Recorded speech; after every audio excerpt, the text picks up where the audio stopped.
আমাদের এই জীবনে অনেক কাজ করি আমরা। কারোর লক্ষ্য উদ্দেশ্য এমপি হওয়া, কারোর লক্ষ্য উদ্দেশ্য বড় ডাক্তার হওয়া, বড় লোক হওয়া, অনেক উদ্দেশ্য আছে। আমরা অনেক কিছু করি, কিন্তু আবার সব কিছু রেখেই চলে যেতে হয়, ঠিক না? আর একটা জিনিস বোঝেন, দুনিয়াতে কেউ আপন হয় না। যে বউ আপন, 2 ঘন্টা আপন থাকেতে 4 ঘন্টা ঝগড়া করে, আসে না নেই? যে ছেলে আপন, সে 2 ঘন্টা কথা শুনে তো 4 ঘন্টা কথা শোনেন না, ঠিক না বেঠিক? যে ভাই আপন, সে ভাই 2 ঘন্টা আপন আর 2 ঘন্টা পর। যে বাবা আপন, যে সবচেয়ে আপন মা আপন, সেও দেখা যাচ্ছে আরেক ভাইয়ের কথা শুনে পর হয়ে যায়, হয় না? হয় না হাজেরিন? দুনিয়াতে কেউ 16 আনা আপন হয় না। আমাদের এই জীবনটা পরকে আপন করার, মানুষকে খুশি করার জন্য একটা সংগ্রাম। ছোটবেলায় বাবা মাকে খুশি করার চেষ্টা করেছি, পারিনি, কত মারছে, ঠিক না বেঠিক? বড় হয়ে বান্ধবীদের বন্ধুদের খুশি করার চেষ্টা করছি, থাকেনি, ঠিক না বেঠিক? বিয়ে করে বউকে স্বামীকে খুশি করার চেষ্টা করেছি, 16 আনা কখনোই হয়নি, ঠিক না বেঠিক? কর্মক্ষেত্রে, জীবনে, সব জায়গায় আমরা 12 আনা ব্যর্থ, যদি 4 আনা সফল হইও, ঠিক না বেঠিক? একজনই আছেন যাকে আপন করলে তিনি কখনো পর হন না। তিনি কে? আল্লাহ। আল্লাহকে আপন করতে পারলে সব সময় আল্লাহকে সাথে পাবেন। যদি আল্লাহকে আপন করে নিতে পারেন, আপনার বিপদে আপদে কষ্টে দুঃখে সব সময় মনে হবে আল্লাহ আপনার সাথেই রয়েছে। যে বেদনা কারোর কাছে বলা যায় না, বউয়ের কাছে বলা যায় না, মায়ের কাছে বলা যায় না, যে আনন্দে কাউকে শরিক করা যায় না, যদি আল্লাহকে আপন করতে পারেন, সেই আনন্দে আল্লাহকে শরিক করতে পারবেন, সেই বেদনার কথা আল্লাহর কাছে বলে বুকটাকে হালকা করতে পারবেন। কথা কি বুঝতে পেরেছেন? কাজেই ভাইরা, আসেন না সবাই নিয়ত করি যে এত সহজ কাজ আমরা নিয়ত করলাম, আল্লাহ আমার বাকি জীবন যতটুকু আছে, 1 দিন হোক আর 100 বছর হোক, আমি তোমার ওলি হওয়ার চেষ্টা করব। আল্লাহ তাআলা সকলের নিয়ত কবুল করে নিন, আমিন। এখন প্রশ্ন হলো, আল্লাহর ওলি হতে কি লাগবে? কোরআন কারীমের 2টো আয়াত আমি আলোচনা করার চেষ্টা করব। আল্লাহ তাআলা তৌফিক দান করুন, আমিন। আল্লাহ তাআলা ওলির পরিচয় দিয়েছেন।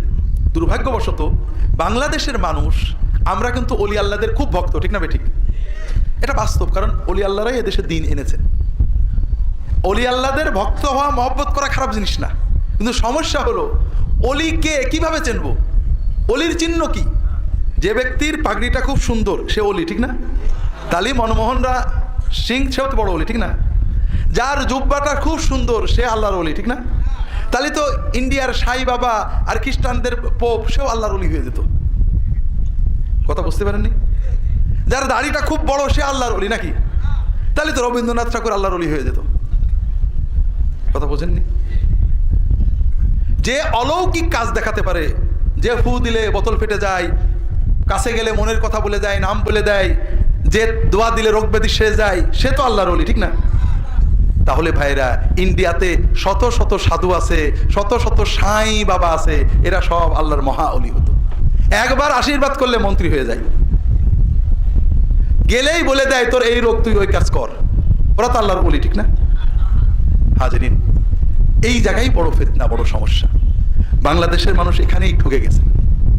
ওলিকে মহব্বত করে, ওলি কিভাবে চিনতে হয় চেনে না। কারণ এই না চেনার কারণ ভাইরা, ছোট্ট একটা কথা না বললেই নয়, সবাইকেই বলতে হয়। কারণ আমরা মুসলমান, দিনের অনেক আবেগ আছে। দেখেন কত মানুষ আপনারা দিন শুনতে আসছেন, তাফসীরুল কোরআন শুনতে আসছেন, বছরে একবার লক্ষ লক্ষ টাকা খরচ করে, কিন্তু এই কোরআনটা আপনারা সবাই পড়েছেন তো? সবাই পড়েছেন? কোরআন পড়েছেন তো? সবাই কোরআন তরজমা সবাই পড়েছেন? হাজেরিন, জান্নাতটা কার? আল্লাহ তো তার জান্নাতকে ফুরফুরার পীর সাহেবকে আপাতত লিজ দিয়েছেন, ঠিক না? জাননি? তবে অন্য কোনো পীরকে তো লিজ দিয়েছেন, না হলে মৌলানা সাহেব কোনো দলের নেতাকে তো লিজ দিয়েছেন। জান্নাতটা কার? আর কোরআনটা কার? আল্লাহর কোরআন পড়বেন না, বুঝবেন না, আল্লাহর জান্নাতে যাবেন, এটা বড় কঠিন। যদি ঈমান বাঁচাতে চান, আলেমদের মুখে শুনতে হবে, ওয়াজ শুনতে হবে, সব ঠিক আছে, মশলা শুনতে হবে, কিন্তু সাথে সাথে একটা কাজ করতে হবে, সেটা হলো আল্লাহর কোরআন পড়তে হবে। কথা বোঝেননি? কোরআন না পড়ার কারণে হুজুরেরা আমাদের একবার এই কান ধরে টানে, আর একবার এই কান ধরে টানে, যে যা বলে আমরা দৌড়াই। আল্লাহ তাআলা কোরআনের প্রথম আয়াতে প্রথম কথা কি নাজিল করেন? ইকরা, ইকরা বিসমি রাব্বিকাল্লাযী খালাক। ইকরা মানে শোনো, ঠিক না? পড়ো। আমরা কি পড়ে মুসলমান না শুনে মুসলমান? আল্লাহ বললেন পড়ে মুসলমান হও, পড়ো পড়ো পড়ো। আমরা মারা যাওয়ার পরে ফেরেশতারা আমাদের 3টে প্রশ্ন করবে, জানেন তো? মার রব্বুকা ওমা দিনুকা ওমান নাবিয়ুক, তোমার রবকে, তোমার দিন কি, তোমার নবী কে।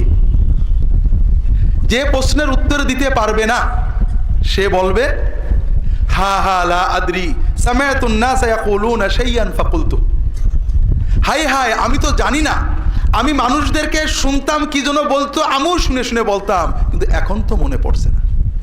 এই লোক শোনাউল্লাহ না পড়াউল্লাহ? শোনাউল্লাহ না পড়াউল্লাহ? আর যে পাশ করবে তাকে ফেরেশতারা 4 নম্বর প্রশ্ন করবে। খুব খেয়াল করেন, কিন্তু প্রশ্ন কিন্তু 3টে না 4টে। চতুর্থ প্রশ্ন তারা করবেন, ওমা ইউদরিক বিমা দারাইতা, তুমি যে এই 3টে প্রশ্নের উত্তর সঠিক সঠিক বলে দিলে, কিভাবে জানলে, কোথা থেকে শিখলে? ওই ব্যক্তি উত্তর দেবে, কি উত্তর দেবে? রাসূল সাল্লাল্লাহু আলাইহি ওয়াসাল্লাম বলে দিয়েছেন, ক্বারাতু কিতাবাল্লাহ ওয়া সাদ্দাকতু আয়াতিহি ওয়া সাদ্দাকতু রাসূলাল্লাহ, আমি আল্লাহর কিতাব পড়েছিলাম, ক্বারাতু পড়েছিলাম, আল্লাহর কিতাবের ভিতরে আল্লাহ আয়াতগুলোতে যা যা বলেছেন আমি সত্য বলে বিশ্বাস করেছিলাম, অর্থাৎ পড়েছিলাম, বুঝেছিলাম, আল্লাহ যা যা বলেছে সত্য বলে মেনে নিয়েছিলাম। অন্য রিওয়ায়াতে আল্লাহর নবীর কথাগুলোকে সত্য বলে মেনে নিয়েছিলাম, এই জন্য আমি উত্তর দিতে পেরেছি। এ লোক পড়াউল্লাহ না শোনাউল্লাহ? এ লোক পড়াউল্লাহ না শোনাউল্লাহ? তো ভাই কোন দলে যাবেন জানি না, আমার বড় ভয় হয় শুধু শোনাউল্লাহ হয়ে ভাইয়েরা নাজাত পাওয়া যাবে কিনা আল্লাহই ভালো জানেন। আল্লাহ আপনার অন্তর জানেন, চেষ্টা জানেন, সাধ্য জানেন। আপনি সাধ্য মতো চেষ্টা করলে আল্লাহর কাছে পেয়ে যাবেন। কিন্তু যদি আল্লাহ দেখেন যে আমার বান্দা অবহেলা করে, তাহলে কি করবেন? হাজরিন, আল্লাহর দিন খুব সহজ। আমি লম্বা করতে পারবো না, অনেকগুলো বিষয় রয়েছে, শুধু একটুই বলবো ভাইরা, আমি আপনাদেরকে আমার লেখা বই পড়তে বলছি না। কার বই পড়তে বলছি? সবার ব্যাপারে মতভেদ আছে, কোরআনের ব্যাপারে মতভেদ আছে। কোরআন আমরা পড়ি না, কোরআন সহি পড়া শিখবেন, শুধু তেলাওয়াত করবেন না, তরজমাও পড়বেন। কোরআনের আরবি বুঝে কোরআন বোঝাটাই হলো উচিত। যখন আরবি জানবেন না, কোনো ভালো আলেমের কাছে যে দর্শে কোরআন শিখবেন, অথবা কোনো ভালো আলেমের অনুবাদ, তরজমা, তফসির নিয়ে পড়ে পড়ে পড়ে পড়ে কোরআনের অর্থ বোঝার চেষ্টা করবেন। বুঝতে পেরেছেন তো? আল্লাহ কোরআন কারিমে বলেছেন, আল্লাযীনা আতাইনাহুমুল কিতাবা ইয়াতলুনাহু হাক্কা তিলাওয়াতিহি উলাইকা ইউমিনুনা বিহি, যাদেরকে আমি কিতাব দিয়েছি তারা এই কিতাব হক তেলাওয়াত করে। হক তেলাওয়াত অর্থ হাদিস শরীফে এসেছে, বুঝে তেলাওয়াত করে, হৃদয় দিয়ে অনুভব করে তেলাওয়াত করে। আল্লাহ তাআলা বলছেন এরাই হলো সত্যিকারের ঈমানদার। কথা বোঝেননি? তাহলে কোরআনের হক তেলাওয়াত মানে বুঝে তেলাওয়াত করা, আর না বুঝে তেলাওয়াত করা তাহলে কি তেলাওয়াত? হাই হাই, কথা বলেন না কেন? না বুঝে তেলাওয়াত করা কি তেলাওয়াত? না হক তেলাওয়াত। বুঝে তেলাওয়াত যদি হক তেলাওয়াত হয়, তাহলে না বুঝে তেলাওয়াত না হক তেলাওয়াত। তারপরও আপনি সাধ্যের ভিতরে চেষ্টা করেছেন, বোঝেননি, আল্লাহ আপনাকে পুরো সওয়াব দেবে। কিন্তু আপনি চেষ্টা করেননি, তাহলে তো মুশকিল। একজন মানুষ আমার কাছে আসছে, হুজুর আমি রিক্সা চালাই, গরিব মানুষ, জামা টামা থাকে না, টুপি থাকে না, নামাজ রুখতে হয়, টুপি ছাড়া জামা ছাড়া নামাজ পড়লে কি হবে? আমি কি বলবো ভাই? হবে। ওই লোকটা বললো আলহামদুলিল্লাহ, জীবনেও আর টুপিও কিনবো না, জামাও কিনবো না। এইবার কি হলো? এটা কিন্তু ঠিক হলো না। আপনি কোরআন বোঝেন না, আপনি পড়বেন না, পড়বেন, আপনি চেষ্টা করেছেন, আপনার সাধ্যের ভিতরে যতটুকু করেছেন ওটাই হবে। কিন্তু যদি আপনি না বুঝে পড়াটাকেই পূর্ণ পড়া মনে করেন, জীবনে আর বুঝবই না, তাহলে তো আল্লাহকে ধরা খেয়ে যাবেন ভাইরা। আমরা অনেকে ওলামায়ে কেরামু কোরআন বুঝে পড়াকে ভয় পান, কোরআন বুঝে পড়ে ভুল শেখে কিনা। হাজরিন, অনেকে বলেন কোরআনের তফসির পড়তে 19 রকম এলেম লাগে। শুনেছেন নাকি এরকম কথা? শুনেছেন? তাহলে ভাইরা, যেটা বলছিলাম ভাইরা, কোরআনের তফসির পড়তে 19 রকম এলেম লাগে, তাহলে কোনো বই পড়া যায় না। হাদিস মুহাদ্দিস হতে 17 রকম এলেম লাগে, ফকিহ হতে 30 রকম এলেম লাগে, ওয়াইজ সুফি হতে, পীর হতে 30 রকম এলেম লাগে। তাহলে আপনারা ইহয়া উলুমুদ্দিনের তরজমা পড়তে পারবেন না, বেহেশতি জওহরও পড়তে পারবেন না, হারাম। ফাজাইলে আমল পড়তে পারবেন না, হারাম। মুনতাকাবুল হাদিস পড়তে পারবেন না, হারাম। রিয়াদুস সালেহিন পড়তে পারবেন না, হারাম। যদি তফসির করা আর তফসির পড়া এক হয়, তাহলে সব বই পড়াই তো আরাম হয়ে যাবে। কথা বোঝেননি? তফসির করার জন্য এলেম লাগে, মুহাদ্দিস হওয়ার জন্য এলেম লাগে, ফকিহ হওয়ার জন্য এলেম লাগে, সুফি হওয়ার জন্য এলেম লাগে।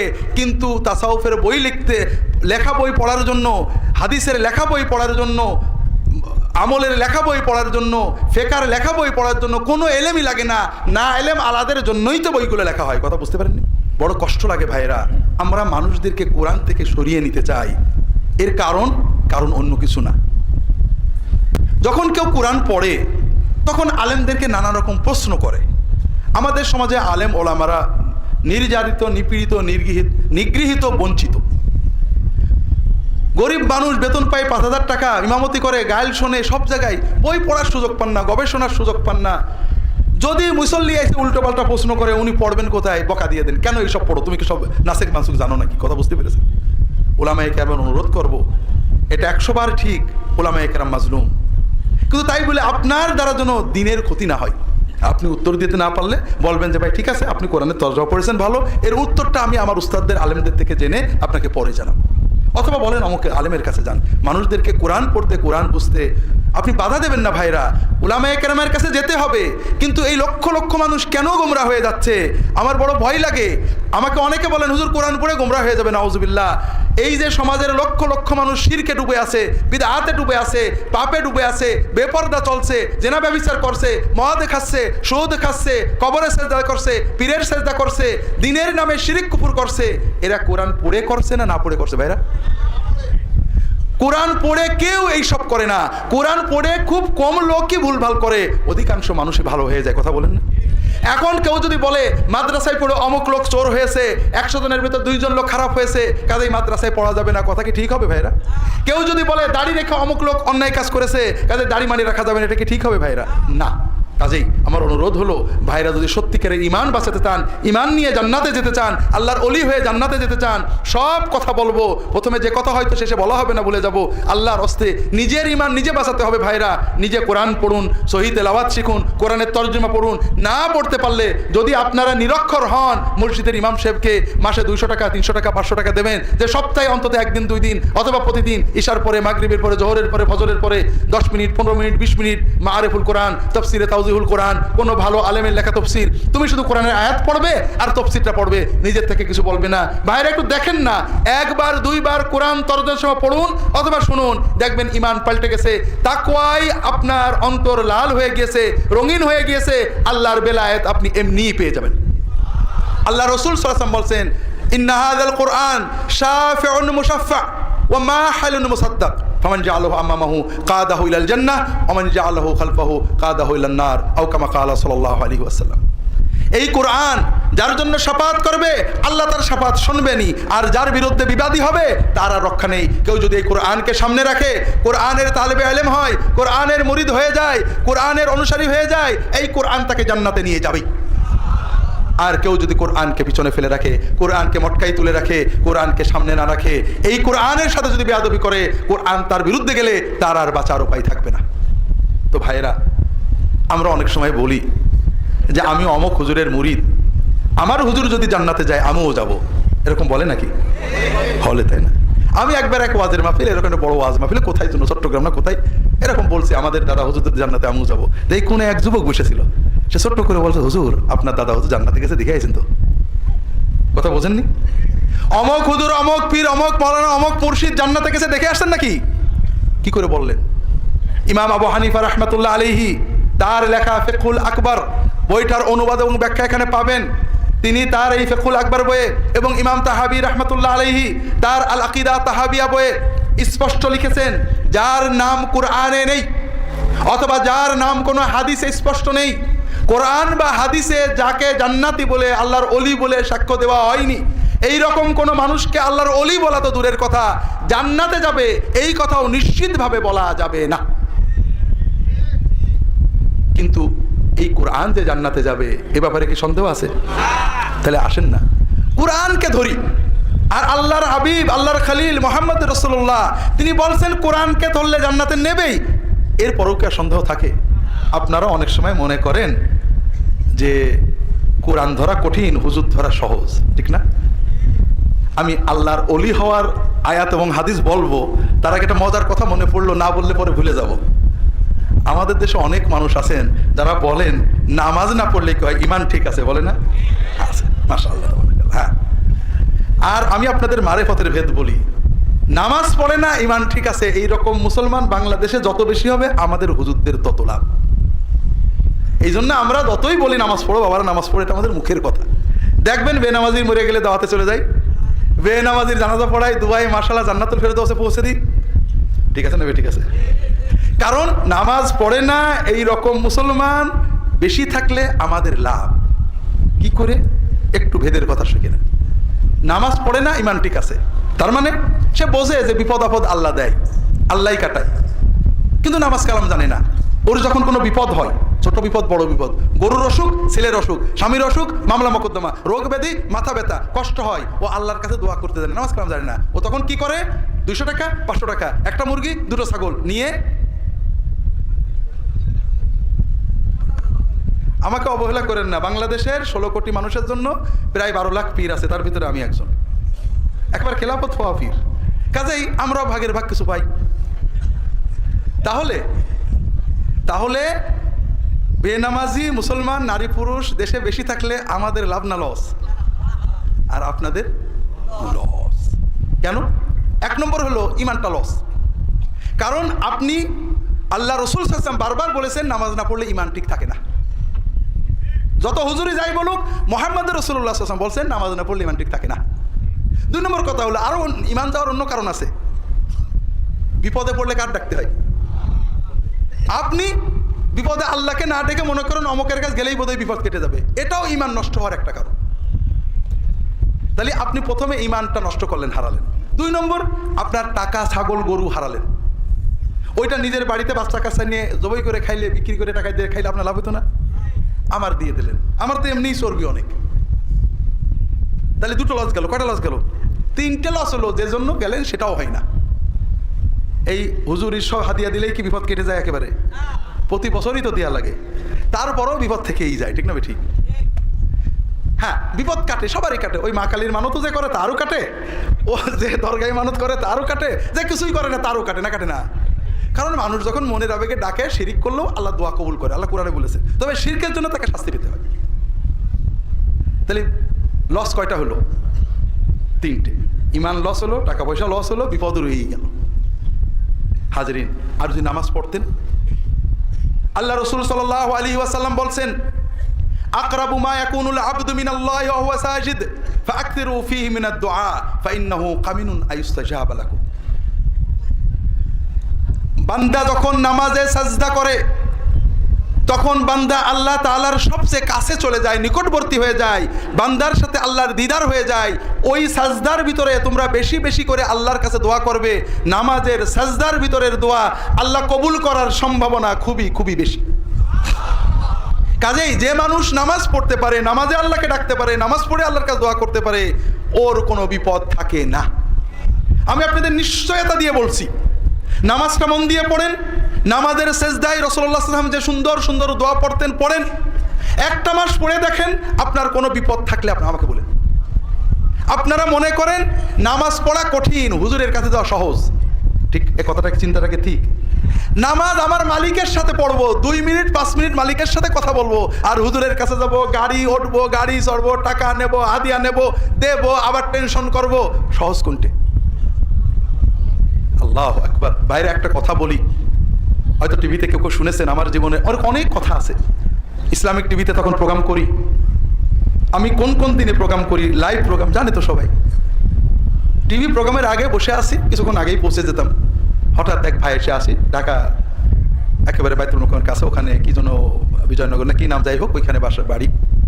বলছেন যে হুজুর আপনার প্রোগ্রাম নিয়মিত শুনি, আপনারা তো তাবিজ নিতে এই সমস্ত যারা করে ওদের কাছে যাইতে নিষেধ করেন, কিন্তু আমি খুব বিপদে পড়েছি, এখন কি করব, সুন্নাতের আলোকে কোনো আমল আছে কিনা একটু বলেন। তো ভাই কি বিপদ? তা আমার একটু জমি আছে ঢাকার ভিতরে, জমিটার এক ডেভেলপারকে দিচ্ছি, জমির জন্য দলিলগুলো ডেভেলপারকে দিতে হয়। তো জমির দলিলগুলো ডেভেলপারকে দিছি, সে কাগজপত্র রেডি করে এগ্রিমেন্ট করে আমার টাকা দেবে ইত্যাদি। কিন্তু এখন সে দলিলও করছে না, টাকাও দিচ্ছে না, আমার দলিল ফিরিয়েও দিচ্ছে না। আর এইসব ডেভেলপাররা খুব প্রভাবশালী হয়, সন্ত্রাসী বসে, হুজুর আমার এখন ভয় আছে, আমার জমিও গেল, আমার টাকাও গেল, সবই গেল, কি করবো, কি করবে আমি তো আর জানি না।